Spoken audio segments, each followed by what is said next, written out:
main thing we're concerned with this year is the fishery is recovering from a major sort of series of years of I guess, poor environmental conditions, and there's been not as much breeding as we expected. So we've sort of lowered the bag limit to 15 animals per person, and we're looking at monitoring the catch over the season to ensure it remains below 20 tonnes.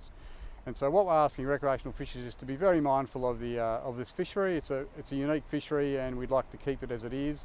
It draws a lot of people from all different walks of life, and it's a great experience, but you need to stick to the bag limits and make sure you catch animals that are legal size and above. Very important when people are going out there to collect their fish that they take the necessary precautions, and that's about wearing the appropriate gear. Coming down in boots and trousers and jumpers isn't something that is going to keep you safe.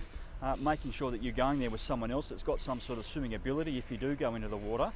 Checking the weather conditions before you go in, and as we said, despite the fact it is going to be reasonably good conditions, if you can't swim it still makes it relatively dangerous for you. And importantly, don't rely on the lifesavers that are going to be out there on patrol. They're looking for certain aspects in terms of people that might be at risk, but they're not your personal safety net. And like a lot of things today, we're imploring people to take personal responsibility. Catching abalone fish, whilst it might be a delicacy, is simply not something that you should do to put your life on the line.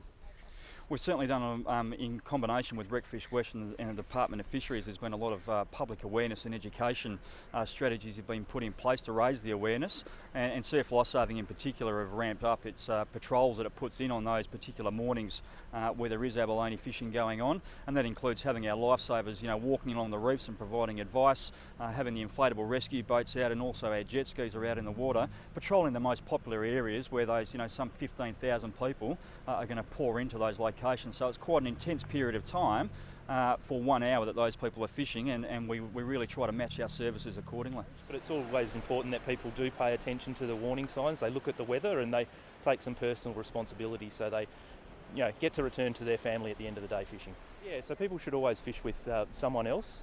Look at the weather before they go down, listen to the warnings of the groups such as Surf Lifesaving and some of the local surf lifesaving clubs, and take some personal responsibility for their own safety. It's a fantastic fishery. We're really lucky to have such an accessible abalone fishery on the doorstep of the metropolitan area, but it is really important that people listen to some of the warning signs. At the end of the day, we're all working really hard to ensure that they return to their family safe at the end of the day's fishing.